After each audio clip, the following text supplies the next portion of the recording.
Media ট্রায়ালের বিষয়টি হচ্ছে যে এটা আজকে থেকে নয়, আপনারা জানেন যে আরও জানুয়ারি মাস থেকেই এই ধরনের একটি মানে তৎপরতা শুরু হয় এবং তখন এটা প্রেডিক্ট করা হয়েছিল। শুরু হওয়ার প্রায় 2 সপ্তাহ আগেই আমাদের কয়েকজন যারা এই সংক্রান্ত বিষয়ে কাজ করেন তারা প্রেডিক্ট করেছিলেন যে মিডিয়া ট্রায়াল শুরু হতে যাচ্ছে।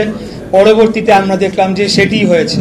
এখানে লক্ষ্য করতে হবে যে বিগত দিনে মিডিয়ার ভূমিকা এবং মিডিয়ার মালিকরা কারা ছিলেন, কারা মিডিয়ার মালিকানা পেয়েছেন, খুনি হাসিনার আমলে কাদেরকে মিডিয়ার মালিকানা দেওয়া হয়েছে, তারা কি ভূমিকা পালন করেছে, তাদের বক্তব্য শেষ দিন পর্যন্ত কি ছিল, এমনকি 3 তারিখেও তারা কি ধরনের বক্তব্য দিয়েছে। অতএব মিডিয়া ট্রায়ালের মুখোমুখি যে আমরা হচ্ছি এটা অস্বাভাবিক কোনো ঘটনা নয়, কারণ সব জায়গাতেই কিন্তু তারা রয়ে গিয়েছে। তাদেরকে কিন্তু এখনো সেভাবে শুদ্ধি অভিযান বা যেটি বলেন আপনি, যার মাধ্যমে এরকম সাংবাদিকতা, যেটিকে হলুদ সাংবাদিকতা বলা যায় বা একপাক্ষিক সাংবাদিকতা, সেটি কিন্তু নিরসন করা যায় নাই, তারা রয়ে গিয়েছে।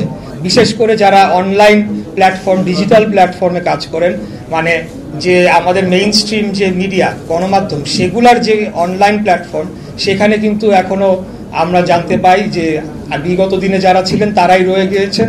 এবং যেহেতু সোশ্যাল মিডিয়া এখন একটি বড় মাধ্যম, সেখানে ফটো কার্ডের মাধ্যমে বিভিন্ন বিভ্রান্তিমূলক তথ্য ছড়িয়ে আমাদেরকে বিএনপিকে মিডিয়া ট্রায়ালের মুখোমুখি করা হচ্ছে। এমন ঘটনা আমি অনেক দেখেছি।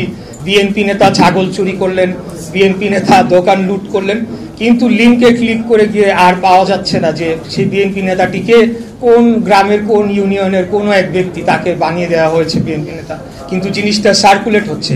তো এটা আমি একটা উদাহরণ দিলাম। এর বাইরেও আমি ব্যক্তিগতভাবেও মিডিয়া ট্রায়ালের শিকার হয়েছি। এই বিষয়ে আমি আর বিস্তারিত বলবো না, এটা হচ্ছে, এটাই বাস্তবতা। কিন্তু পাশাপাশি এও বলতে চাই, এটা একটা অংশ, আর মিডিয়ার আরেকটা অংশ আমাকে তারা বুকে আগলে রেখেছে, তারা সব সময় আমাকে প্রোটেকশন দিয়েছে এবং তারা সত্যটি তুলে ধরার চেষ্টা করেছে। যখনই আমি তাদেরকে ডেকেছি তখনই আমি তাদেরকে পাশে পেয়েছি, এটিও আমার স্বীকার করে নিতে হবে। ধন্যবাদ।